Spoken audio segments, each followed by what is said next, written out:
श्री कृष्ण रास लीला. शरद पौर्णिमेच्या रात्री भगवान श्रीकृष्णांनी गोपींना परमानंद देण्याचे ठरवले. ब्रह्महृद नामाच्या सरोवरात त्यांनी सर्व गोपांना आधीच तृप्त केले होते. देवाने गोपींबरोबर रासक्रीडा करण्याचे मनात आणताच चंद्राने यमुना तीर सुंदर, सुगंधी आणि आल्हाददायक बनविला. मुरलीधराने मुरली वाजवली. गोपींनी ती ऐकली. त्या सर्व काही सोडून कृष्णाकडे धावल्या.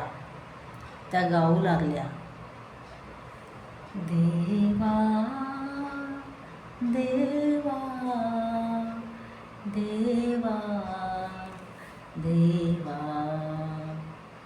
मन हा मोगरा चित्त ही शेवंती, घडो मज भक्ती तुझीच देवा. मन रूपी तुळशी वाहते मी तुझशी, उद्धरून ने मज ऋषिकेशी. मुखी तुझे नाम, नेत्री तुझे ध्यान, घडो ऐसी सेवा मज रात्रंदिन.